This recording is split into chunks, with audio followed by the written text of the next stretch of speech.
নতুন বছৰৰ শুভকামনা জনাইছোঁ। চাওঁতে 2025 বৰ্ষত শেষ হ'ল আৰু শেষ হওঁতে বহুতবিলাক প্ৰশ্ন কিন্তু আমি লৈ যাবলগীয়া হৈছে নতুন বছৰত। এতিয়া আমি আশা ৰাখিছোঁ যে 2026 বৰ্ষত সেই প্ৰশ্নসমূহৰ যাতে উত্তৰবিলাক আহে। যিটো পৰিৱেশত সামাজিক পৰিৱৰ্তন আহিছে, তাতে কৰ্মচাৰীসকলৰো যথেষ্ট কণ্টকময় সময় আহিছে নে গৈছে ধৰিব পৰা নাই। এতিয়া বিশেষকৈ NPSৰ ক্ষেত্ৰত যিখন সংগ্ৰাম চলি আছে, NPSৰ বিৰুদ্ধে আৰু OPSৰ সপক্ষত, অৰ্থাৎ পুৰণি পেঞ্চন পুনৰ প্ৰতিষ্ঠাৰ সংগ্ৰাম যিখন হৈ আছে, এই সংগ্ৰামখনৰ নতুন সংস্কৰণ হিচাপে আমি বিভিন্ন ধৰণৰ পৰিকল্পনা ইতিমধ্যে কৰিছোঁ। আজিৰ পৰা সদৌ অসম কৰ্মচাৰী পৰিষদৰ বাৰ্ষিক অধিৱেশন চলি আছে, আৰম্ভ হৈছে যোৰহাটত।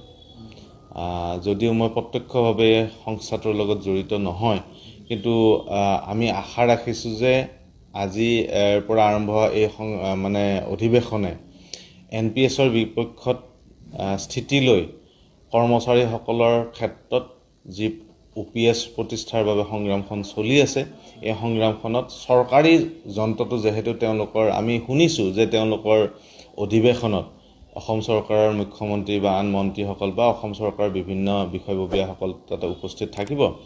আৰু আমি সেইকাৰণে আশা ৰাখিছোঁ যে যিহেতু যোৱা 24 তাৰিখৰ পৰা সদৌ অসম কৰ্মচাৰী পৰিষদে NPSৰ বিৰুদ্ধত সংগ্ৰাম আৰম্ভ কৰিছে। বহুত দেৰিকৈ আৰম্ভ কৰিলেও এইখন সংগ্ৰামৰ ক্ষেত্ৰত আমি তেওঁলোকক ধন্যবাদ জনাইছোঁ। আৰু মই আমি আশা ৰাখিছোঁ যে যিহেতু তেওঁলোকৰ ষ্টেজত, তেওঁলোকৰ মঞ্চত অসম চৰকাৰ উপস্থিত থাকিব, যুক্তি সহকাৰে আৰু খুব সংঘবদ্ধভাৱে যাতে NPSৰ বিপক্ষত আৰু OPSৰ পুনৰ প্ৰতিষ্ঠাৰ এই সংগ্ৰামখনৰ বাৰ্তাটো অসম চৰকাৰক প্ৰেৰণ কৰে আৰু অসম চৰকাৰৰ ব্যক্তিসকলৰ পৰা যাতে এটা সুদুত্তৰ তেওঁলোকে আদায় কৰিব পাৰে, আমি তাকে আশা কৰিছোঁ।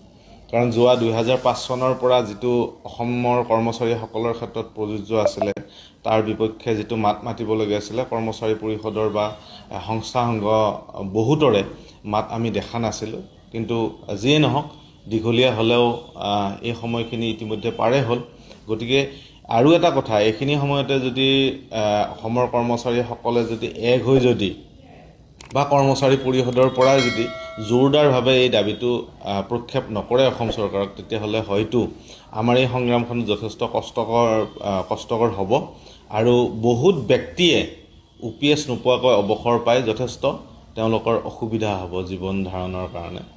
আৰু দ্বিতীয় কথাটো হৈছে কি, আমি সদৌ অসম চৰকাৰী NPS কৰ্মচাৰী সংস্থাই NPSৰ বিপক্ষে আৰু OPS পুনৰ উদ্ধাৰৰ কাৰণে আমি যিখন সংগ্ৰাম কৰি আছোঁ, অনাদিকাললৈকে আমি চলাই যাম, যেতিয়ালৈকে এই OPSটো অসমৰ ৰাজ্যত পুনৰ প্ৰতিষ্ঠা নহয়। তাৰ কাৰণে আমি ৰাজনৈতিক ক্ষেত্ৰখনৰ বিভিন্ন ব্যক্তিৰ লগত ইতিমধ্যে কথা পাতিছোঁ আৰু অনাগত সময়ত 2026 বৰ্ষত আমাৰ তেওঁলোকৰ প্ৰতি আহ্বান থাকিল যে তেওঁলোকে মৌন নহয়, স্পষ্টভাৱে ৰাজ্যত OPS প্ৰতিষ্ঠা কৰাৰ কাৰণে তেওঁলোকে সক্ৰিয় অংশগ্ৰহণ কৰে নে নকৰে, তাতে স্পষ্ট যাতে কৰে। সকলো ৰাজনৈতিক দল, সকলো সুধী সমাজ, সকলো ব্যক্তিকে মই এই ক্ষেত্ৰত অনুৰোধ জনাইছোঁ। আমি 2026ৰ আৰম্ভণিৰ পৰাই ৰাজ্যৰ বিভিন্ন প্ৰান্তত গৈ কৰ্মচাৰীসকলৰ লগতে সাধাৰণ ৰাইজ আৰু ৰাজনৈতিক মহলক আমি এই ক্ষেত্ৰত বাৰ্তালাপ কৰাৰ কাৰণে এটা আমি দীঘলীয়া পদক্ষেপ গ্ৰহণ কৰিছোঁ।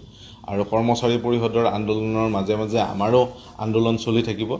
আৰু আমি ভাবিছোঁ যে দুয়োপক্ষৰ আন্দোলনে কৰ্মচাৰীসকলক এটা প্ৰাপ্যৰ পথলৈকে লৈ যাব পাৰিব। আৰু যদিহে মোৰ আশা ৰাখিলোঁ, মই অসমৰ কৰ্মচাৰী সমাজক অনুৰোধ জনাইছোঁ যে এই NPSৰ বিপক্ষত হোৱা সংগ্ৰামখনত যাতে 2026 বৰ্ষত 100% ব্যক্তিয়ে আমাক সঁহাৰি দিয়ে আৰু সকলোৱে যাতে ৰাজপথলৈকে ওলাই আহে, তাৰ কাৰণে আমি আশা ৰাখিছোঁ। আৰু পুনৰ মই অসমৰ সমূহ অসমবাসীকে 2026 বৰ্ষ খুব সুন্দৰভাৱে আগুৱাই যাবৰ কাৰণে সকলোৰে যাতে আশা আকাংক্ষা প্ৰতিফলিত হয়, সফল হয়, তাৰ কাৰণে কামনা কৰিছোঁ।